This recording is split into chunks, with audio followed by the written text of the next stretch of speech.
መመስረት ያለብን። አንዳንድ ሰዎች ግን ሌላ መሰረት ላይ ሄደው እና አትናቴዎስ የመሰረቱት መሰረት ላይ ሄደው ተመስርተው የእግዚአብሔር ቤት ነን አሉ። 325 ዓመተ ምህረት ሰዎች ግራ ሲገባቸው እግዚአብሔር አንድም ሶስትም ነው ብለው ተከራከሩ። ከዛ መጀመሪያ በ325 ዓመተ ምህረት ሁለት የተለያየ አካላት አለ ብለው አብና ወልድን ነጣጥለው ተቀበሉ።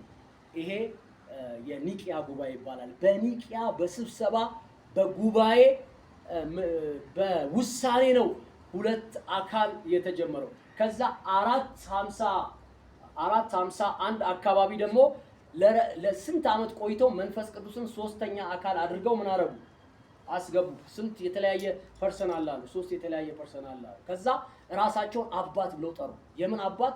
የሃይማኖት አባት አበው ይባላሉ። የእምነት አበው። ዛሬ ይሄ ስመ ክርስቲያኑ ጠቅላላ አባቶቻችንን ብሎ የሚጠራው እነ ዮሐንስን እነ ጴጥሮስን እንዳይመስላችሁ፣ እነዚህን ነው አበው ብሎ የሚጠራው። እናንተ ስታወሩ አባቶች እንዳሉት ብሎ የሚለው ጴጥሮስ እንዳለው መሰለ የሚላችሁ፣ አትናቴዎስ እንዳለው፣ ተርቱሊያን እንዳለው። እንደውም ተርቱሊያን መጨረሻ ላይ ካደ። ይሄ ነገር ልካረም ብሎ እሱም ጥፍ ብሎ ጠፋ። አሁን ትልቁ ችግር ይሄ ሁሉ ክርስትና ይሄንን መሰረት ትቶ ሌላ መሰረት ላይ ተመሰረተ።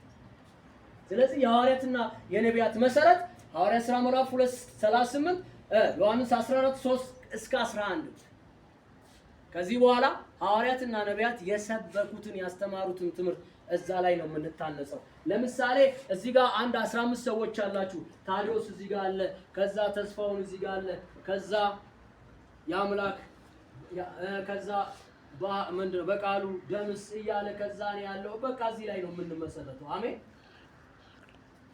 መሰረቱ ማን? ክርስቶስ ኢየሱስ። ከሱ ውጪ ሌላ መሰረት